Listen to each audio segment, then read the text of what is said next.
할렐루야. 하나님 여러분 사랑하십니다. 또 그 하나님의 시간 이 자리에 성령으로 함께 하십니다. 그 하나님께서 오늘도 말씀 통해서 은혜 주실 줄로 믿습니다. 이사야가 이런 예언을 예수님 오시기 전에 한 800년쯤 전에 하나님이 주시는 그 말씀을 받아서 이렇게 예언했어요. 보라, 하나님이 오사 너희를 구하시리라 하라. 그때에 맹인의 눈이 밝을 것이며 듣지 못하는 자의 귀가 열릴 것이며 그때에 저는 자가 사슴같이 뛸 것이며 말 못하는 자의 혀가 노래하리니. 이렇게 이사야 35장 4절 5절 6절에 보면 이런 말씀으로 이제 하나님이 오셔서 놀라운 구원의 역사를 이루실 것을, 즉 하나님이 구원의 주로 메시아로 오실 것을 이렇게 미리 예언해 알려줬습니다. 그리고 때가 되니까 하나님이 사람을 보내셨죠. 세례 요한이라고 하는 한 인물을 하나님이 보내시면서 그로 하여금 하나님이 그 약속하셨던 그 구원을 이루실 구원의 주가 오신다. 그의 오심을 예비하라. 이러면서 회개 세례를 광야에서 아주 소리 높여 외쳤습니다. 그때가 참으로 이스라엘 백성들이 말할 수 없이 곤고한 중에 살아가던 그런 때였기 때문에 정말 더 어렵고 힘들수록 이 하나님의 구원을 더 갈망하게 되는 것 같아요. 그래서 이스라엘 백성들이 정말 하나님이 약속하신 이 구원의 주가 오시는구나. 이제 그때 바로 구원의 때가 이르렀구나. 이런 기대를 갖고 그 메시아를 이스라엘 백성들이 고대했습니다. 학수고대했다고 할까요? 정말 목이 빠지도록 이렇게 기다리는 그런 상황이 되었어요. 그래서 세례요한에게 가서도 이게 진짜 메시아인가? 당신이 메시아입니까? 당신이 누굽니까? 이렇게 막 묻기도 하고, 누가 나타나서 뭘 어떻게 하면 그가 혹시 메시아인가? 이런 생각을 갖고 이제 많은 백성들이 메시아를 갈망하고 있었어요. 특별히 이스라엘 백성들이 이방에 속국이 되어서 압제를 받고 있는, 그래서 삶이 참으로 곤고한 거죠. 속박에 매여 있고 자유가 없고 너무너무 삶이 고통스럽고 힘든 거예요. 뿐만 아니라 율법의 무거운 짐을 지고 그 율법 때문에 너무 영적으로도 곤고한 상황에 처해 있어요. 그래서 그런 상황 속에 하나님께서 약속하셨던 이제 다윗의 후손으로 큰 칼의 권세를 가지고 나타나서 이방 세력을 단칼에 그냥 무찌르고 정복하고, 그래서 그 찬란했던 다윗의 왕국, 그때는 주변의 모든 나라들을 다 정복하고 조공을 받고 그리고 다스리는 그런 영광스러운 나라였단 말이죠. 그러니까 그런 나라를 하나님이 이루시기를 갈망하고 그것을 이루실, 그러니까 메시아, 그들에게는 정치적인 메시아죠. 메시아를 이게 기대하는 마음이 굉장히 막 이렇게 끓어오르고 있었어요. 그런데 소문이 납니다. 또 실제로 본 사람들이 계속해서 소문을 떴더래요. 우리의 본문 바로 앞에도 보면 죽은 자를 살려내세요. 죽은 자를 살려요. 죽은 소녀를 살리죠. 그러니 그런 능력을 갖고 있는 자이면 한번 생각해 보세요. 죽은 자도 살리는 능력을 갖고 있는 자이면 로마 제국, 우리를 지금 지배하고 있는 그런 로마 제국, 그냥 뒤집어 엎는 거 아주 쉬울 것이라 생각이 되지 않겠어요? 왜냐하면 아수르 군대 하나님께서 한 천사를 보내서 하룻밤에 18만 5천이나 되는 그런 엄청난 수의 대적을 그냥 하룻밤에 다 멸했단 말이에요. 그러면서 히스기야 왕의 그 유대 왕국을 하나님이 지켜 보호해 주신 거예요. 건져 주신 거죠. 한마디로 아수르 제국의 그 군대에게서 건져 주신 이런 구원의 역사를 능히 이루실 그런 분이 되지 않게 막 이렇게 소문이 들려요. 뿐만 아니라 혈루증 앓던 여인도 이 땅에 있는 모든 용하다 하는 의원들 다 만나봤는데 전혀 고침받지 못하고 아주 피골이 상접해지고 그리고 있는 재산은 다 날려버리고 이제 정말 이 땅에 가장 밑바닥에 떨어져 있는 그런 상황에 있는 그런 참 비천한 부정한 그런 불쌍한 여인도 다 그분 만났더니 옷자락에 손만 대었는데도 믿음으로 옷자락에 손만 대었는데 다 깨끗이 치유함을 받고 고침을 받아 다 이제 그 삶이 완전히 회복되었다. 이런 소문을 앉아 듣게 됩니다. 많은 사람들이 지나다니는 길거리에서 이제 늘 사람의 도움을 청하면서 앉아있는 그런 자리에 있기 때문에 사람들이 지나가면서 야, 이번에 예수님이 이런 일을 행하셨어. 예수님이 이런 일을 행하셨어. 예수님이 바로 저런 일도 행하셨어. 그러면서 이제 마태복음 앞부분에 산상수훈 바로 앞에도 예수님이 행하신 놀라운 기적과 병고침의 역사들이 나타나잖아요. 그리고 이제 8장에서부터 본격적으로 또 구체적으로 산상수훈, 즉 이게 하나님 나라 백성의 헌장이라 이렇게도 말할 수 있는데 바로 하나님 나라 백성들은 이런 존재이고 이렇게 사는 거야 하고 하나님 나라의 왕으로서 바로 예수 그리스도가 선포하셨단 말이에요. 그런데 그 말씀을 선포하신 왕이 이제는 구체적으로 어떻게 그렇게 하나님 나라 백성으로 살아갈 수 있게 하시는지, 하나님의 백성을 삼으시고 하나님의 백성으로 살게 하시는지 하는 것을 구체적인 그가 기적을 통해서 이 행동을 통해서 말씀해 주시는 거예요. 나타내 주시는 거거든요. 그러니까 예수님이 행하시는 일은 행동으로 하는 계시예요. 바로 이분이 이런 분이라 하는 것을 보여주는 그런 행동 계시예요.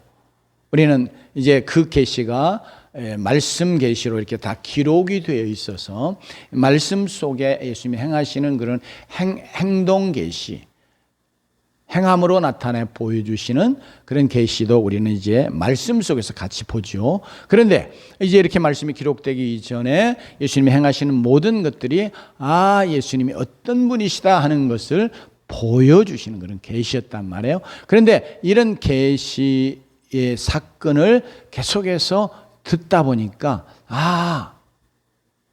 이분이 이런 분이시구나. 바로 이사야를 통해서 이미 구약의 말씀에 주셨던 바로 그분, 이 땅에 하나님의 나라를 이루실 바로 그 메시아, 바로 그 왕이시구나 하는 그런 깨달음이, 믿음이 마음속에 이렇게 찾아 들어왔어요. 믿음은 들음에서 나며 들음은 그리스도의 말씀으로 말미암았느니라, 이렇게 로마 10장 17절에 말씀하잖아요. 그러니까 단순한 소문 이야기가 아니라 그것이 바로 예수님의 행하신, 즉 행동 계시를 이렇게 전해준 내용이거든요. 그러니까 자꾸 이것을 들으면서 비록 참으로 비천한 중에 땅바닥에 앉아서 사람들의 도움을 요청하고 구걸하고 있는 그런 처지의 사람이지만 이런 소식을 들으면서 이분이 진짜 이런 분이시구나. 바로 이사야 선지자가 말씀했던 그분이구나. 이런 깨달음이 마음에 찾아온 것이에요. 그래서 예수님이 바로 이 죽은 자를 살리신 사건을 이루신 다음에 예수님께서 오늘 본문에 등장하는 첫 번째 주인공인 소경들 앞을 이렇게 또 지나가신 거예요. 즉, 왜냐하면 길에 앉아서 구걸하니까 예수님이 길로 이렇게 지나가시는 거예요. 이것이 동일하게 가버나움에서 이루어진 사건으로 보입니다. 왜냐하면 성경은 장소는 말하지 않지만 거기서 이렇게 됐으니까 거기서 떠나가시는데 거기가 어디냐면 바로 죽은 소녀를 살렸던 가버나움에 있는 한 집이단 말이에요. 그러니까 가버나움에서 그 집에서 나와서 이제 예수님이 또 이렇게 떠나가시는. 그때 이 두 맹인이 이제 예수님이 그 집에서 나와서 또 이렇게 가고 계시는 것을 들었단 말이에요. 그러니까 맹인이 예수님 막 쫓아오면서 오늘 본문의 말씀에 크게 소리를 질러서 다윗의 자손이여 우리를 불쌍히 여기소서, 이렇게 예수님이 막 외쳤어요. 저같이 외치지 않았을까요? 왜냐하면 사람도 많지요. 그리고 예수님이 저만큼 떨어져 갔어요. 왜냐하면 이제 막 웅성웅성하고 오니까 소리가 나니까 이제 물어봤을 거 아니에요. 이거 도대체 뭐요? 왜 이래요? 그러니까 예수님이 지금 이렇게 저 가고 계시는 것이다. 그러니까 예수님 한참 지나갔을 거란 말이에요. 왜냐하면 예수님보다 앞서가면서 막 하는 사람들의 무리는 많지 않았어요. 다 따라오지 않겠어요? 그러니까 이제 한참 예수님이 좀 간단 말이에요. 그러니까 확 쫓아와가지고 오늘 본문의 말씀대로 예수님을 향해서 이렇게 소리를 질렀습니다. 27절 말씀 우리도 함께 다시 한번 읽어보도록 하겠습니다. 시작. 예수께서 거기에서 떠나가실새 두 맹인이 따라오며 소리질러 이르되 다윗의 자손이여 우리를 불쌍히 여기소서 하다니, 다윗의 자손이란 호칭이 바로 여기 처음 나옵니다. 그러니까 예수님을 다윗의 자손으로 부른 사람은 여기 오늘 길거리에 앞이 보이지 않는 구걸하던 맹인이에요. 이들이 처음으로 말합니다.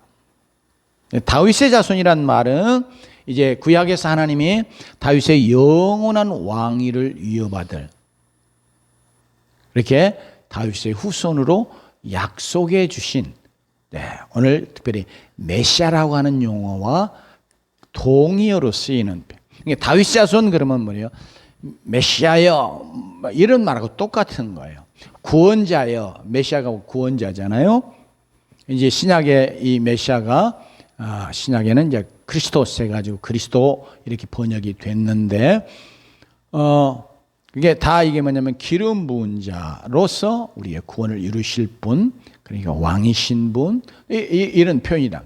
그러니까 오늘 이 맹인들은 그냥 단순히 예수란 이름 자체도 그 이름 자체가 구원자라는 뜻이죠. 자기 백성을 죄 중에서 구원할 것임이라 이렇게 해서 붙이도록 했던 이름인데, 고유명사이면서도 그것이 그의 직무를 나타내는 그런 이름도 되었어요. 그래서 예수님 그렇게 해도 이제 구원자 그럴 수 있지만, 바로 이제 저를 부를 때 서세일 이렇게 부르는 거하고 혹은 목사님 이렇게 부르는 거 다르잖아요. 그죠? 내가 목사의 직무를 갖고 있어서 목사라 부르는 것이고, 나 개인을 이제 개인의 존재를 부를 때는 서세일 이렇게 불러야 된단 말. 그러니까 이 맹인들이 예수님을 향해서 예수님 이렇게 부르는 게 아니고, 왜냐면 예수님이 그의 이름이니까 그렇게 아닌데, 사실은 근본에 있어서는 같은 의미지만 분명히 이분이 어떤 분인가를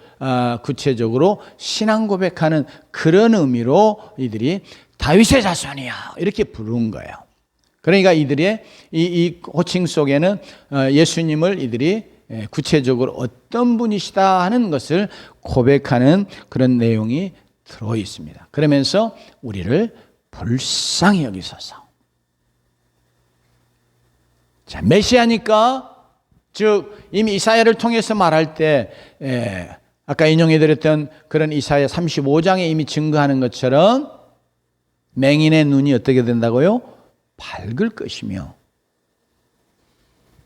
그 다음에 이제 오늘 두 번째 사건으로 나오는 벙어리 된 자가 있는데, 이렇게 말 못하는 자의 혀가 노래하리니, 그래요.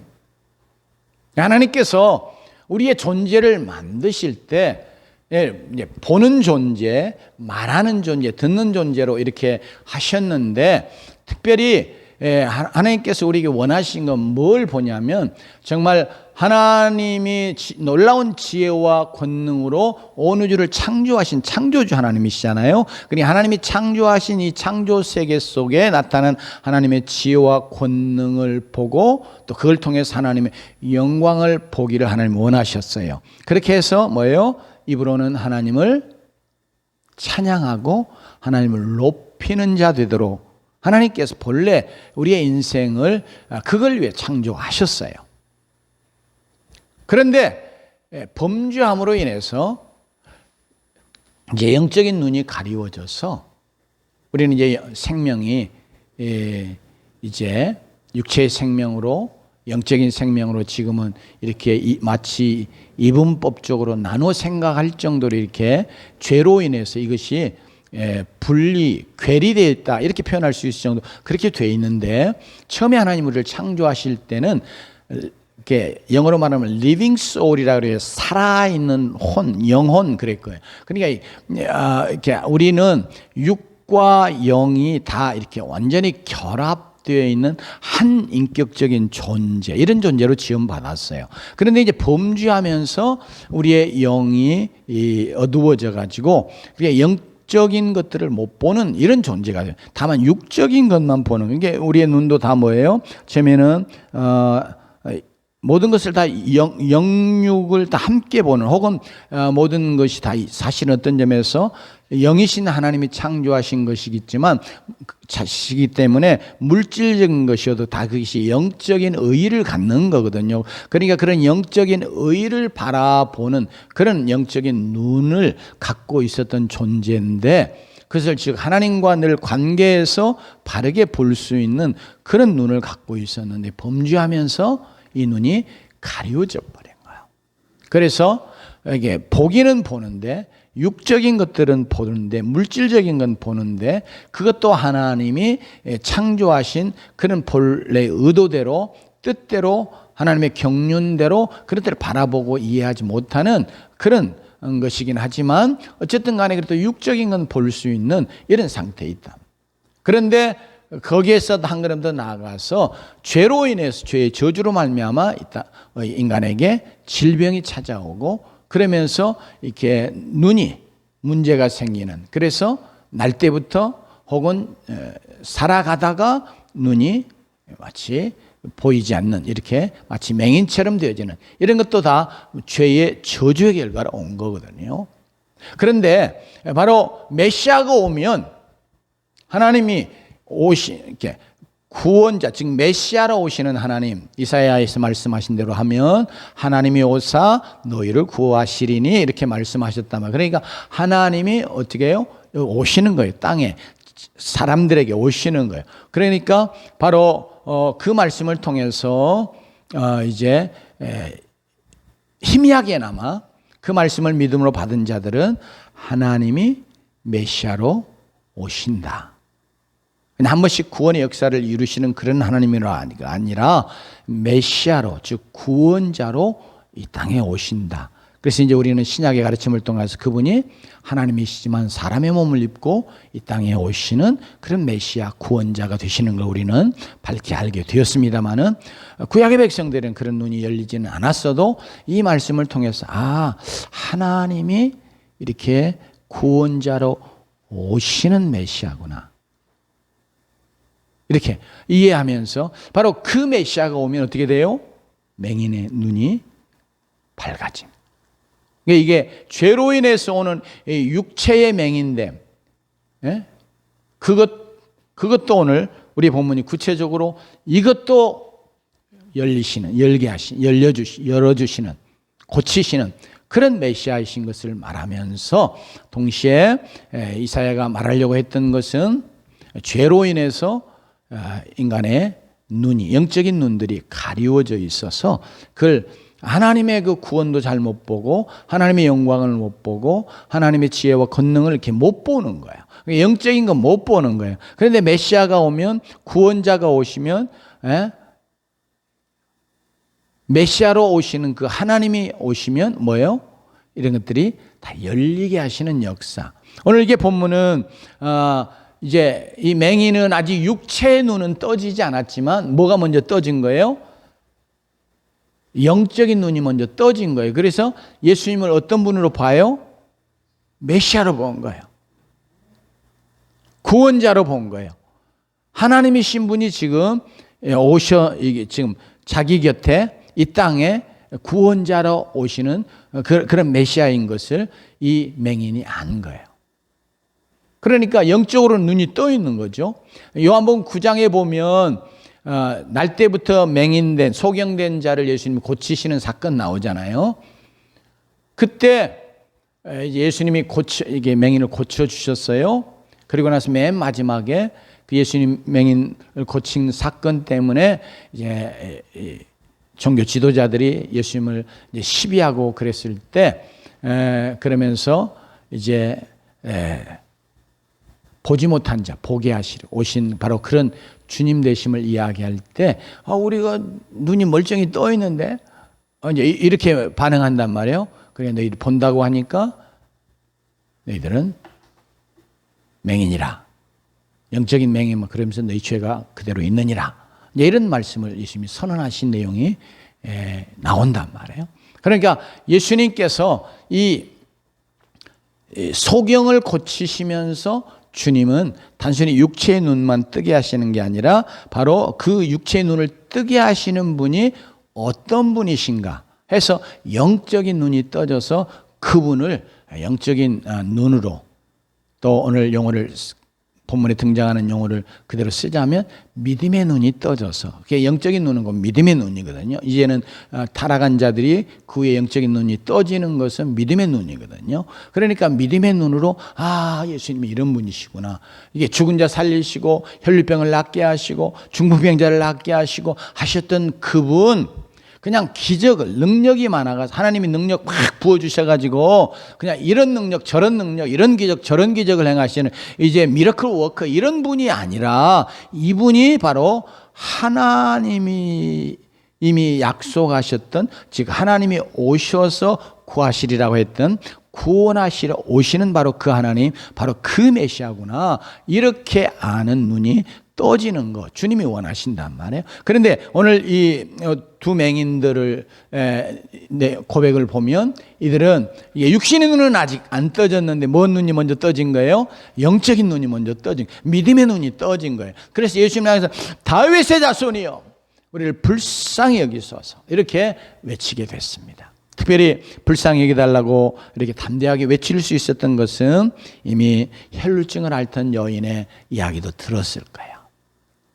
제일 불쌍히 여김받기 어려운 그런 여인, 그런데 그가 이렇게 옷가만 살짝 만지고 그냥 도망가다시피 슬쩍 빠져나오려 했는 그래도 주님은 나에게 은혜를 베푸실 거예요. 왜? 주님의 그 넘치는 은혜에 대한 그런 믿음이 있었단 말이에요. 그 여인에게. 그런 것처럼 이 맹인도 우리 같은 거 참 비천하고 이도 혈루증을 앓는 여인과 같은 부정한 자는 아니지만 지금 유대 사회에서 가장 부정한 자들로 분류되는 계층의 한 일원이에요. 왜냐하면 맹인들은 뭐 보이지 않으니까 이게 하는 일이 대부분 다 뭐예요? 구걸하는 일밖에 없어요. 고대 사회에서는 대부분 남자들은 이 육체의 힘 가지고 먹고 사는 거거든요. 전부 농사일하고 남의 집 가서 소장 노릇하고 뭐 종노릇하고 뭐 이러면서 먹고 살아요. 근데 이게 눈 딱 보이지 않으니까 일을 안 시킨단 말이에요. 쓰질 않는단 말이에요. 그러면서 또 이 맹인은 이게 하나님의 저주를 받아서 이렇게 된 것이라 하는 이런 부정적인 선입관 이런 것들이 강하게 있었기 때문에 그런 자를 어떻게 쓰겠어요? 저거 재수없지. 우리나라에도 그랬잖아요. 아침에 새벽에 맹인이 지나가면 뭐요? 재수없다고 저 막 소금 뿌리고 그랬잖아요. 우리가요. 그만큼 우리는 맹인에 대한 부정적인 선입관인데 유대인들에게 있어서는 특별히 그 맹인이 왜요? 요한복음 9장 말씀 잠깐 언급했지만 제자들이 이게 소경으로 나는 게 누구 죄 때문입니까? 물어보잖아요. 자기 죄냐 부모 죄냐. 분명히 죄 때문에 이렇게 됐는데 그 죄가 누구의 죄냐를 물은 것이지 그렇게 묻는 내용 속에는 뭐예요? 이게 죄 때문에 죄요. 하나님의 저주받아 저렇게 된 거다. 이게 딱 들어있는 거예요. 그러니까 이 맹인들을 그렇게 다 유대인 사회에서는 생각하는 거예요. 그러니 누가 그런 저주받은 부정한 자 데려다 쓰겠어요. 눈이 멀쩡해도 지금 노동력이 남아 도는 그런 시대잖아요. 그렇기 때문에 이들이 할 수 있는 일이 없어요. 그러니까 길바닥에 앉아가지고 사람들 궁일이 여겨주는 던져주는 동전 한 푼 받아가지고 겨우 먹고 산단 말이에요. 그러니 땅바닥에 있단 말이에요. 유대인의 정결법에 의하면 바리새인들 같은 경우는 밖에 나갔다만 와도 어떻게 해요? 목욕 재개했어요. 손발은 기본적으로 씻었고요. 왜? 나가는 나도 모르는 사이에 부정함을 입을 수 있다. 이렇게 생각하는. 그러니 맹인들은 땅바닥에 앉아 있는데 이게 얼마나 부정한 거예요. 그러니까 나 같은 부정한 나 같은 거 제일 하나님의 은혜를 긍휼히 여김을 받을 수 없다고 생각하는. 사람들도 그렇게 생각해요. 그럼에도 불구하고 그런 자에게도 은혜 베푸실, 불쌍히 여겨주실 그런 분, 바로 예수님, 그 메시아이면서 다윗의 자손이면서 바로 그런 메시아라 이렇게 믿었다. 혈루증 여인이 믿었던 그 예수님에 대한 믿음과 거의 일맥상통하는 믿음이에요. 정말 그분의 은혜가 넘쳐나는 그런 메시아이십니다. 하나님은 그거 기뻐하세요. 그래서 나 같은 것일지라도 예수님은 정말 은혜를 베푸실 분이시다. 나 같은 것이 불쌍히 여겨주실 그런 분이시다. 은혜가 정말 풍성하신 그런 메시아, 나의 구원자이시다. 나의 하나님이시다. 나의 왕이시다. 이렇게 믿어드리는 거 하나님이 기뻐하시는 줄로 믿습니다. 우리도 이 오늘 맹인처럼 바로 예수 그리스도가 어떤 분이세요? 하나님이 오셔서 구하시리라고 하셨던 그 약속된 구하러 이 땅에 오신 사람의 몸을 입고 오신 구원자 메시아, 이것을 분명하게 믿는 믿음의 백성들이 되십시다. 그러면서 내가 그것을 믿어 구원받은 하나님의 백성이면 동시에 또 뭐예요? 그를 나 같은 것도 불쌍히 여겨주실 그런 메시아라 하는 믿음을 갖고 늘 예수님을 바라보면서 예수님 앞에 달려나가는 그런 주의 백성들이 되기를 주의 이름으로 축원합니다. 자, 28절에 보면 근데 이렇게 해요. 한번 같이 읽어봅니다. 시작.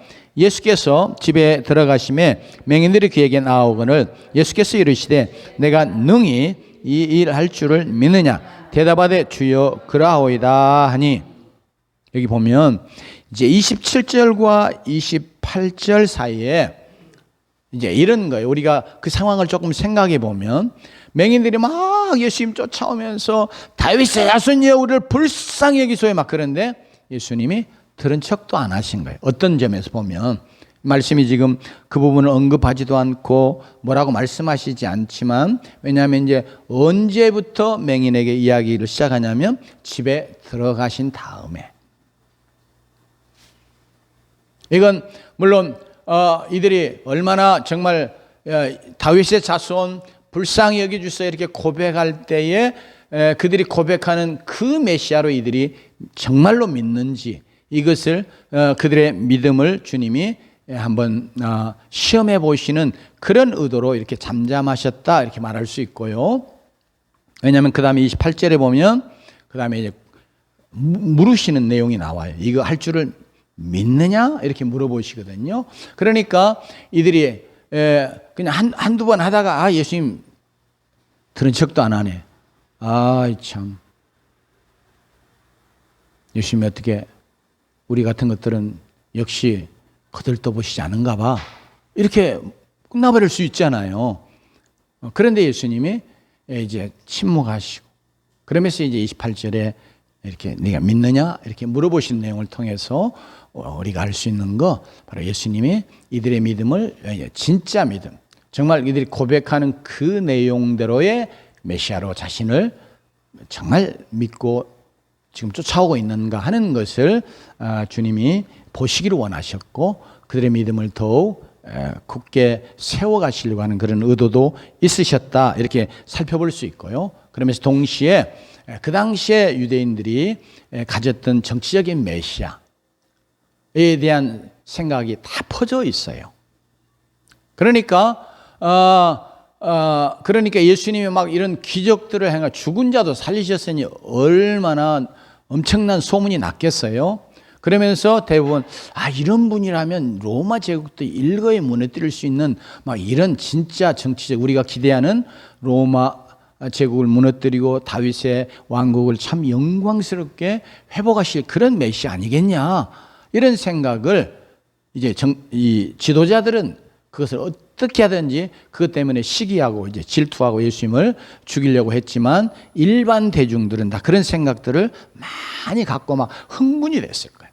그런데 예수님은 그런 메시아가 아니기 때문에 그렇게 오해하는 것을 주님이 원하지 않으셨고, 그렇게 해서 계속해서 그런 생각이 더 퍼져나가고 그러면 예수님이 걸어가셔야 될, 메시아로서 걸어가야 될 길이 뭐예요? 십자가의 길이잖아요. 이거 가는 길이 너무 많은 제약을 받아요. 장애를 받으시기 때문에 예수님은 어찌하든지 사역의 초기에는 이것들을 그렇게 자꾸 소문나는 거 원치 않으셨어요. 그러면서 이제 28절의 내용에 그들이 이제 끝까지 따라오니까 예수님께서 물어보시잖아요. 이르시되 내가 능히 이 일을 할 줄을 믿느냐, 이렇게 물어보는 거예요. 개인적으로 물어보신 거예요. 그러니까 이들도 다윗의 자손, 이렇게 이것은 사실은 일반 대중들에게도 객관적인 하나의 사실 혹은 진리처럼 막 이야기되어 줄 수 있었어요. 그러니까 예수님이 이들이 객관적인 진리를 지식적으로 지금 말하고 있는 것인지, 그런 것을 어떻게 시험해 보시는 것이기도 해요. 그러면서 우리가 하나님이 전능하신 하나님이십니다. 하나님은 천지를 창조하신 전능하신 하나님입니다. 우리가 객관적인 진리로 다 신앙 고백 하잖아요. 그죠? 우리 신앙 고백, 사도신경 고백할 때 전능하사 천지를 만드신 하나님 아버지를 이렇게 다 고백하잖아요. 그러니까 이거 객관적인 진리로 우리가 다 지식으로 알고 있는 거예요. 그런데 그 객관적인 진리를 일반적인 지식으로 우리가 알고 있는 거하고 내가 정말로 그것을 실제적으로 믿는 거하고 다르단 말이에요. 그러잖아요? 우리 한번 생각해 봐요. 정말 내가 그렇게 늘 이렇게 주일마다 고백하고 있지만 정말 그렇게, 그런데 그것이 실제적으로 개인적으로 나와 관계되어 있을 때는 내가 그런 하나님으로 못 믿어드릴 수 있단 말이에요. 그러니까 지금 이 맹인인들이 다윗의 자손이 우리를 불쌍히 여기서 할 때 일반적으로 객관적인 진리로 이게 다윗의 자손 같아, 다윗의 하나님이 약속한 그 메시아 같아. 그러면서도 뭐예요? 정치적인 이런 메시아를 생각하고 있잖아요. 잘못 생각하고 있잖아요. 그런 것처럼 이들이 객관적인 진리로 지식적으로는 알고 있는데 그걸 고백하는 것인지, 그러면서 구체적으로 그 메시아가 진짜 자기의 문제와 관계에서 그 메시아 되시는지 이걸 믿는지를 주님 물어보시는 거예요. 저도 그런 개인적인 삶의 그런 경험들을 한다면, 우리 앱실론은 하나님 전능하시고 모든 거 다 하실 수 있고 또 나의 질병 다 치유하실 수 있고, 저도 아플 때 그 고백을 했다. 그러니까 오랫동안 기도, 그냥 교회 그때는 이제 바닥이에요.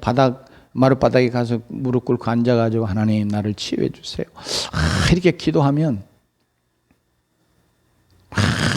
또 얼마나 간절히 기도합니까? 아프니까. 그런데 하나님 내 마음속에 설가마니 네가 진짜로 나를 그렇게 믿냐?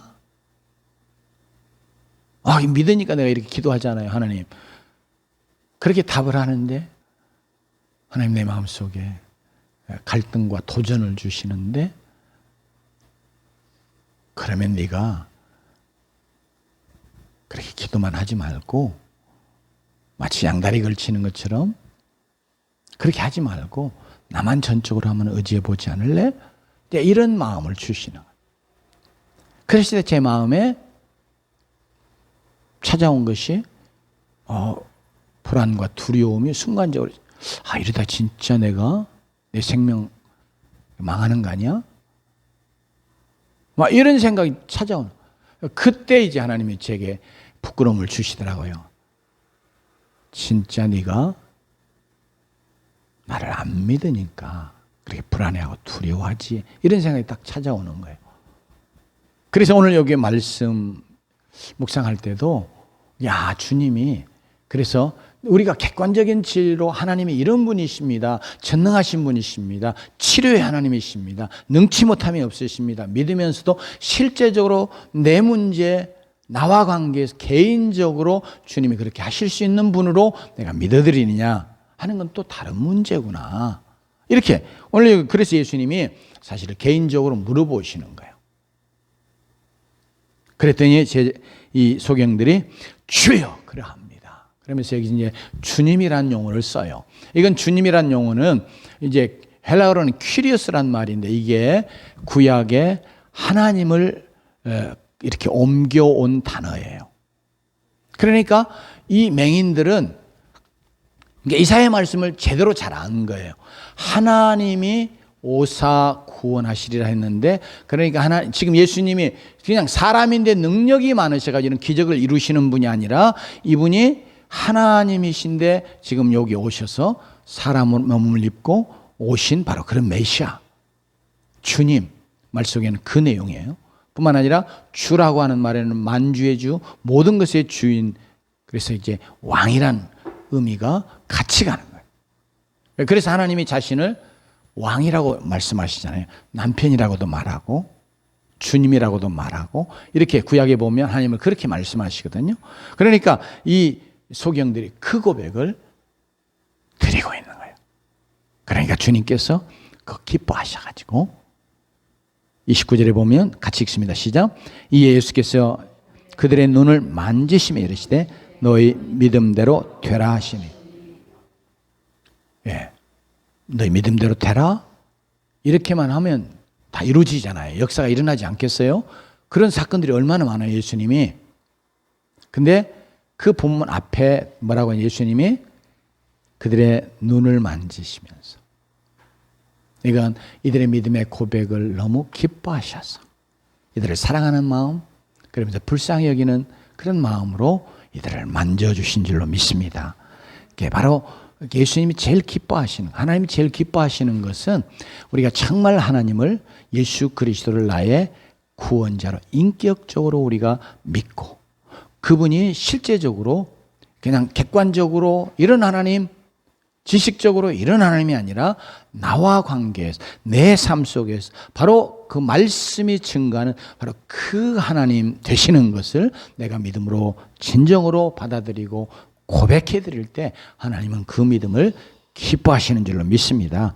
그래서 오늘 맹인의 눈을 이렇게 만지시면서, 그러면서 네 믿음대로 되라 이렇게 말씀해 주심으로 이 소경의 눈이, 즉 맹인의 눈이 확 치유되어 떠지는 놀라운 역사가 일어나게 됐습니다. 믿음대로 하는 말은 믿음의 분량을 이야기하는 건 아니에요.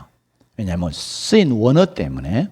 물론 믿음의 분량도 생각해 볼 수 있지만 중요하게는 뭐냐면 믿음 따라 혹은 믿음 때문에 그런 뜻이에요. 네가 믿기 때문에 그러는 거야. 너 믿기 때문에, 그 믿음 때문에, 또 혹은 그 분량의 의미가 아니라 그 믿기 때문에 그 믿음대로 될지어다, 이렇게 주님이 선언해 주셨습니다. 그러므로 우리에게 일어나는 놀라운 하나님의 역사들, 은혜의 역사들, 기적의 역사들은 우리가 주님 하나님을, 예수님을 어떤 분으로 믿어드리냐는 그 믿음을 인해서 주님이 그대로 역사하시고 일하셔서 기적을 베푸시고 은혜를 베푸시는 줄로 믿습니다. 그러므로 우리 모두가 다 이 오늘 맹인을 통해서 우리도 다시 한번 예수님을, 성경이 너무 잘 증거하잖아요. 그리고 또 마태가 증거하고자 하는 내용이 있잖아요. 이대로 정말 예수님을 이제는 지식적으로 예수님 이런 분이시구나가 아니라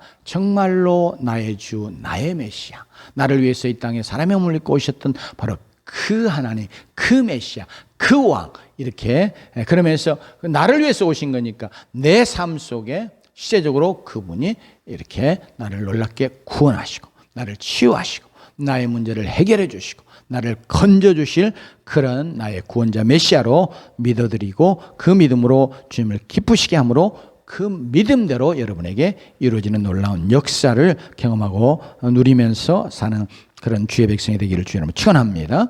기도하십시다.